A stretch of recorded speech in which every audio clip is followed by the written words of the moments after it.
What's up guys, it's Oblivious Gamer here, and well, Steam Next Fest is currently going on, so that means that you're getting the opportunity to try. So there has been a lot of videos that I'm doing, giving my impressions for some of them, so I will be doing some of those videos because there was a ton that I played. Some I like, others I just But today, I just wanted to talk about one of the games that I played the demo and really enjoyed. And that game is called Grim Guardian's Demon Purge. Now, this is a platformer, Metroidvania, you would say, style game. And it's being developed and published by Inti Creates.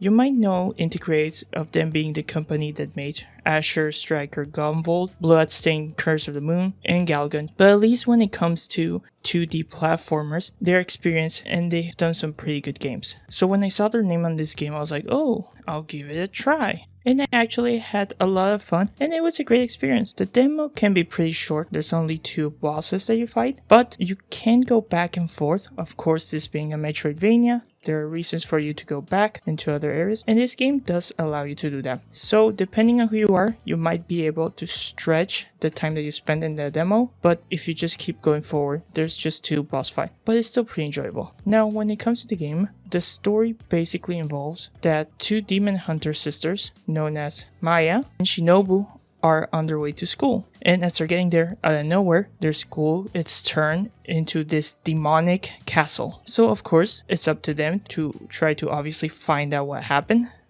and try to get their school back and save some of their classmates. As things have gotten a bit messed up because of the 2 different dimensions like converging, like it's explained a bit in the demo, so you will be able finding and like fighting some of the enemies that actually were your classmates, and there's been weird merges going on. But the plot is very simple. It's up to you guys to fix. As far as I played, it's okay. It's not something revolutionary, but I guess you're mostly here for the gameplay, and that's where it's a lot of fun. So in the game, you are going to be able to play as both sisters. You'll be able to play as Shinobu and Maya. Now, both sisters are a bit different. Shinobu is more of a long-range character, so she has this machine gun, so she can attack from a long range. Now the machine gun has a limited amount of bullets. She has 100 bullets. However, you have to reload, so you can manually initiate the reload, or after you reach 0, it's going to start the reload, which is a decently long animation, so you want to be careful with that. And then during the game, she has like a secondary, and her secondary at first is she's like able to throw knives, and eventually she will get to throw grenades. But she's mostly your long-range specialist. She also has the most health and is the tallest. And this will be an important fact. Then you have Maya. Maya is your most up-close fighter, and she's able to fight up close. So of course, when you want to fight up-close enemies, you do want to pick Maya. Now Maya has an interesting ability as her sub-weapon, which is her being able to form a protective barrier. And eventually she gets like another ability where she's able to put like paper cranes and she's able to jump on them. Now, Maya is the shortest, and there's a reason why this is highlighted, and it's because when there's certain areas, Maya is the only character capable to crouch and like crawl in small spaces, while Shinobu is unable to. And in the game, when you're playing by yourself, you will be able to switch between characters on the fly, and that's an important thing, especially as you're fighting enemies and trying to make sure that both sisters, you're monitoring their health, switch on the right time, switch on the proper enemy, see how you're gonna engage. They also have a special that they can use. Now the special for me has been of a bit of a mixed bag because there's a long ass animation before it starts. It's pretty cool to look at, but if your enemy is somebody that's like constantly moving, there's a chance that you might miss.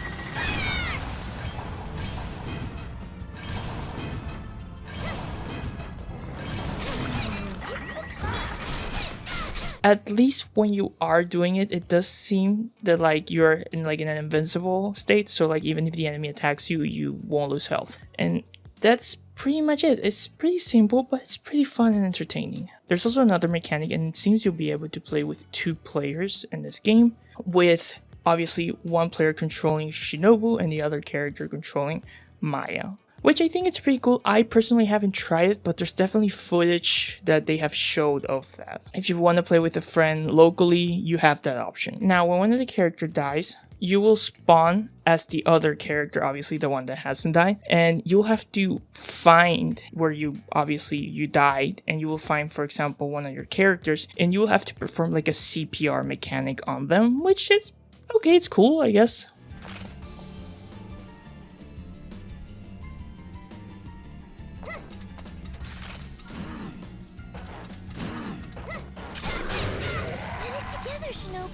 Thanks. I'm fine now. So that's another factor. And I can see this, like, especially for two players, being something like hectic when you're surrounded by enemies or being pressured. Pretty simple, but it's pretty enjoyable and pretty well done. There's a bit of challenge, but it's still okay. As somebody who, like, I enjoy 2D platforms and Metroidvania games, but I'm not a hardcore player, so at least for me, it didn't feel that hard.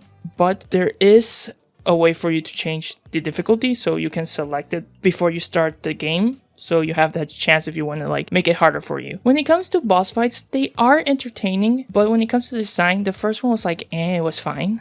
It wasn't that memorable, but the second one I really enjoy. I really like the Rockstar Rabbit. I felt that boss was very memorable, and as you're like fighting them, there's like in the background like rabbits chanting with a glow stick as you're fighting the like this Rockstar Rabbit who's like playing the guitar.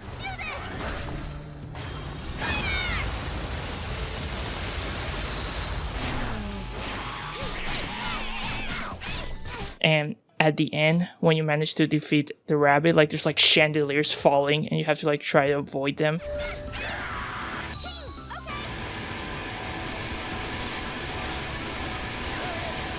And that's cool. I think the formula is pretty simple as far as I've played. I don't feel there's anything like complicated or revolutionary, but it does a fantastic job and it's very fun and enjoyable. I also like a lot the design of the characters and how they look. They look great. So far when it comes to the dialogue text scenes, there is no voice acting, but characters do have lines. Like when they're shooting and fighting, you can hear them, like some of the characters have like lines that they say.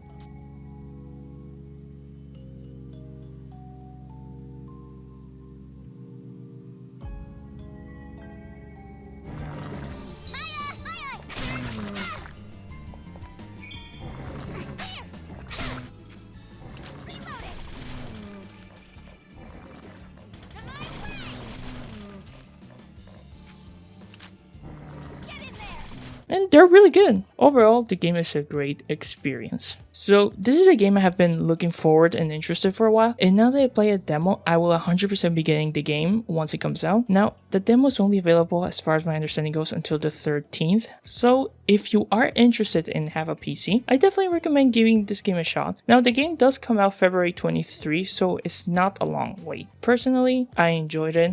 But as always, it's not just about me. What are your thoughts, guys? Feel free to leave them down below. This has been Oblivious Gamer, and I hope you'll have a wonderful day or night wherever you are.